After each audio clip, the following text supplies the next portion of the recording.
Hati yang resah menjadi damai di hari Minggu. Cuti break di Smoky Mountain yang sangat indah. Kali ini kisah ukhuwah kita kekekalan. InsyaAllah kita akan jumpa lagi.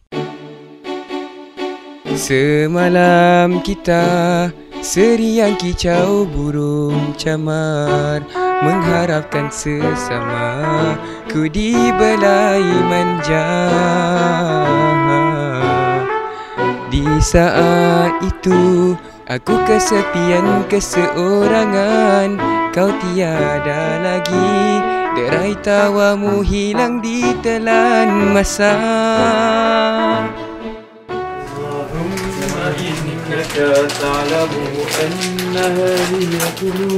Beramal, beramal, amal kerana Allah. Beramal, beramal, amal kerana Allah.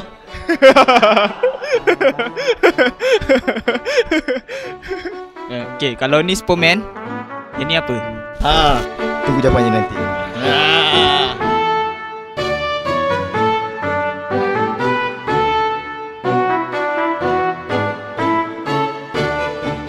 Jadi saya ulang balik, kata-kira kalau ini ialah Superman, ini ialah apa? Kita tanya bukan? Kita tanya dia. Jawapannya apa Ahi? Ni Superman. Yang ni Superman Return. Faham? Faham tak? Faham tak? Faham. Saya tak faham tapi saya nak tanya. Antum mungkin dapat 2 hari kat sini tentang penyelesaian positif, tapi di luar bagaimana antum bertindak tentang ilmu yang antum dapat ni, itu yang membentuk fikrah. Jika fikrah kita bercampur bau dengan fikrah jahiliyah dan kita tidak memilih fikrah Islam, disitulah peperangan wazul fiqh tu pula. Disitulah